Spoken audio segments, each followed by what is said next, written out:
I was standing at the stove when the doorbell rang. I glanced at the clock. 8 p.m. Who could that be? On the porch stood a girl, maybe 25, wearing an unzipped jacket. Under it, her rounded belly was clearly visible.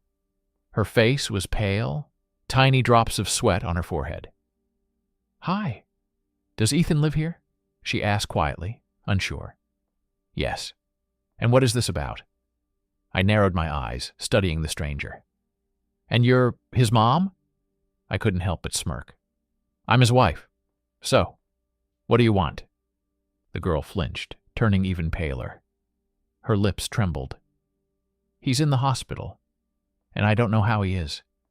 They won't tell me anything. They said only family can get information." Her upper lip started shaking harder. "Can I come in?" I stepped aside. "Fine. Come in. But I don't understand why you're asking about my husband's health. Who exactly are you?" I pointed toward the kitchen. "Go there." She walked in, sat on the edge of a chair, pulled a wrinkled tissue from her pocket, and wiped her forehead. "Want some water?" I asked. "No, yes, please." I set a glass in front of her and sat down across the table. "Well? Are you going to talk? Or did you just come here to sit?" She took a sip. "Ethan promised he'd marry me this fall." I leaned back in my chair. "Oh, marry you?" I grabbed a sponge and started wiping the counter. "That changes everything. Except polygamy isn't exactly legal here." "I didn't come here for jokes." "I'm not joking. I have zero sense of humor." She swallowed. "He's going to divorce you after your birthday. Then we'll get married." "Uh-huh. And why are you here now? Come back in the fall then. What's your name?" "Madison." "I'm Olivia. And why not Summer? You're about to give birth. His work, I assume." She nodded. "Yes. As you can see, we're having a baby. He said after your birthday he'd file for divorce." I looked straight into her eyes. "Oh, now I get it.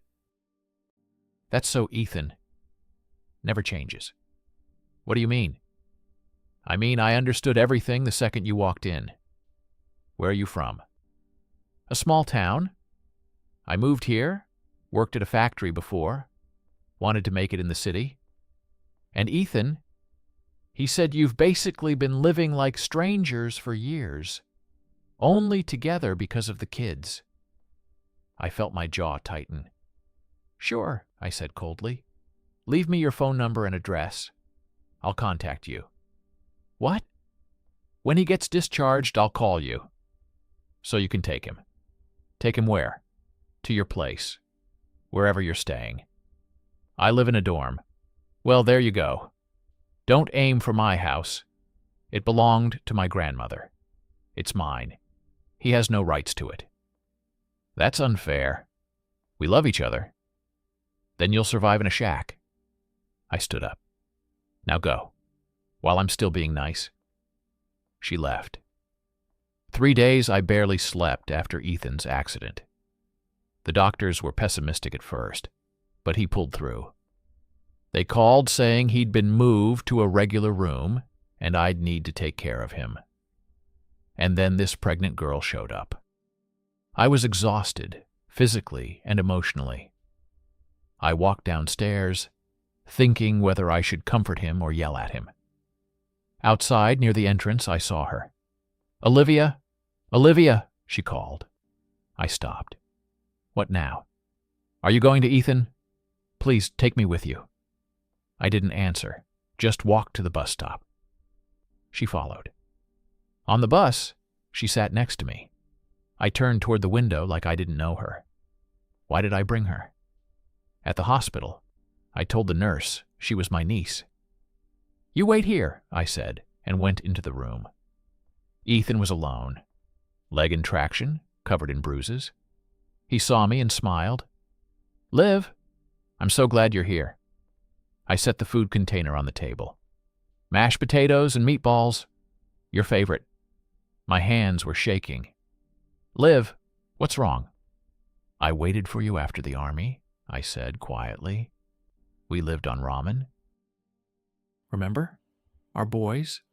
The sleepless nights? Of course I remember. Then why did you stab me in the back? He panicked. I didn't. The accident. I'm not talking about the accident. I'm talking about Madison, the girl pregnant with your baby. His eyes widened. What girl? I burst into tears. I brought her. She's outside. I opened the door. Madison, come in. She walked in, looked at Ethan, and froze. Where's my Ethan? Silence. That's him, I said. No, my Ethan is young, handsome. I have a photo. She showed her phone. On the screen, a completely different guy. I felt laughter bubbling inside me. So, you came to the wrong Ethan? I collapsed on the empty bed, laughing through tears. Later we found the truth. Her Ethan gave her the wrong address on purpose. He never had an accident.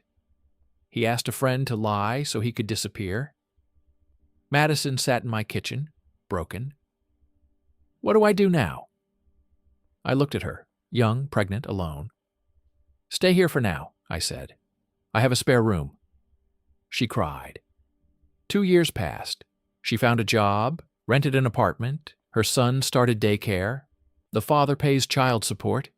He knows I'll find him otherwise. Recently, I introduced her to a good man from my circle. They got married. The boy calls him Dad. Sometimes I think about that evening when she rang my doorbell. Good thing I didn't push her away. Otherwise, I might have lost my own happiness too.